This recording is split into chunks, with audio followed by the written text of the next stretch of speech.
Sheikh Hasina president ছিল, প্রধানমন্ত্রী ছিল, উনি কি মুসলিম না হিন্দু? মুসলিম না। উনি অন্যায় করছে, ওনারা বের করে দিলে সমস্যা নাই, কিন্তু একজন হিন্দু অন্যায় করলে ওরা বের করে দিলে সমস্যা। আপনাদের সাইনবোর্ডটাই আগে হচ্ছে সাইনবোর্ডটা পাল্টান। সাইনবোর্ডের মধ্যে লেখা আছে হিন্দু বৌদ্ধ খ্রিস্টান ঐক্য পরিষদ। কেন ভাই, আমরা কি দোষ করলাম? আমরা তোমাদের ভাই না?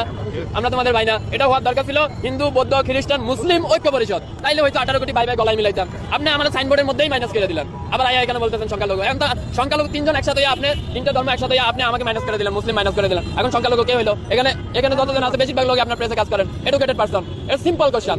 আপনার সাইনবোর্ডটা দেখেন। এখন বাংলাদেশের স্বাধীনতা আছে, তার মানে আপনি যা খুশি বলে যাবেন, যা খুশি বলে যাবেন। এই স্বাধীনতার জন্য আমরা কষ্ট করি নাই, আমরা লড়াই করি নাই। হাজারটা ভিডিও নাই, কয়জন সংখ্যালঘুর উপরে নির্যাতন হয়েছে দেখেন তো। 100 জন, 1000 জন মুসলিমের বাইর করে দেওয়া হয়েছে, সবগুলো আওয়ামী লীগের এমপি মন্ত্রী। আমি নাম ধরে বলতে পারবো, ঠিক আছে? আমি যাইয়া 5 তারিখের পরে যাইয়া দুর্নীতি দমন কমিশনের চেয়ারম্যানের নামে মামলা করে দিলাম। ওই শালা আমার কুমিল্লা ছিল, আমার বাড়ি কুমিল্লা, ওর বাড়ি কুমিল্লা। আমি যাইয়া ওর বিরুদ্ধে মামলা করে দিচ্ছি। কেন মামলা করছি? আমি কি দেখছি ও কি হিন্দু না মুসলিম? ওটা তো দেখি নাই। দেখছি সে অন্যায় করছে, 11,000 লাখ কোটি টাকা আমার দেশ থেকে পাচার হয়েছে, এর জন্য সে দায়। ব্যাস, তার নামে মামলা করে দিচ্ছি। গতকালকে তারা দুদক কমিশন পদত্যাগ করছে, আপনারা জানেন। ব্যাস খালাস। এখানে সংখ্যালঘু কি হলো? মানে মুখ দিয়েছে তো আল্লাহ, যা খুশি তা বলেই যাবেন, যা খুশি তা বলেই যাবেন। এতদিন তো বলতে পারেন নাই। ওই যে বিশ্বজিৎ, আচ্ছা ওই যে বিশ্বজিৎ তো সংখ্যালঘু ছিল।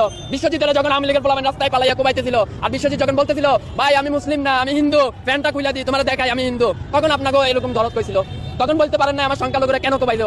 তখন তো বলেন নাই। কেননা তখন আপনার মা ছিল শেখ হাসিনা, তার পোলারা হচ্ছে কোবাইছে, এর লাগে আপনি কিছু বলতে পারেন নাই। বিশ্বজিতের ঘটনাটা সারা ওয়ার্ল্ডে কে দেখে নাই? কে দেখে না? প্রেসে কাজ করে, জেনারেলি রাস্তায় থাকে, একজন এডুকেটেড পারসন, কে জানে না? Everyone know that. বিশ্বজিতের ঘটনা, সে হিন্দু ছিল, তারে বলতেছে যে আপনি শিবির করেন। এটা কই আপনি? সে বলতেছিল, প্রকাশ্যে বলতেছিল যে না আমি শিবির করি না, আমি হিন্দু, প্যান্টটা খুলে দেখাই। এইরকম অবস্থায় হতো আওয়ামী লীগের লোকেরা পালাইয়া কোবাইছে না? তখন আপনাদের সনাতনী চেতনা কইছিল ভাই, এখন কেন চেতনা আইছে? আমি তো মনে করি প্রতিজন বাংলাদেশীর এই যে ওনাদের যে সাইনবোর্ডটা আছে, এটা নিয়ে হাইকোর্টে রিড করা উচিত। কেন রিড করা উচিত? এই হাইকোর্টে এই সাইনবোর্ডটার মধ্যে লেখা আছে হিন্দু বৌদ্ধ খ্রিস্টান ঐক্য পরিষদ। আরে ভাই, 18 কোটি দেশের মধ্যে আমরাও তো মুসলিম, আমরাও তো তোমার ভাই, তুমি আমারে মাইনাস করে দিলা। এটা কোন ধরনের আবেগ হইলো? কোন ধরনের ভালোবাসা হইলো? এইভাবে করে তুমি ঐক্য করতে পারবা? ঐক্য মানে কি? What is the meaning of the ঐক্য? ঐক্য মানে কি? Unity, right? তো ইউনিটি আপনি তিনটা ধর্মের রিলিজিয়ন একসাথে নিয়ে আসলেন, আরেকটারে মাইনাস করলেন। What is that kind of unity? এটা কেমন ইউনিটি হইলো ভাই? আপনি যেটা মেজর পারছেন ওইটাই মাইনাস করে দিচ্ছেন আর বলতেছেন ইউনিটি। এই যে লোকগুলো আইছে না, এটা ভাইরাল ওয়াজ নাই, আর কোনো নাথিং এলস দেয়ার, আর কোনো কিছুই না। কিন্তু আমরা এইসব বালসাল বলি না। কেন বলি না? কেননা আমরা জুলাই থেকে আন্দোলন করে আসছি, প্রতিদিন আমরা রাস্তায় মরে গেছি। আমাদের ভাইরাল হওয়ার শখ নাই। কেন শখ নাই? কারণ আমরা মনে করি সারা 5 তারিখে তো মরে গেছি, আর ভাইরাল হমো।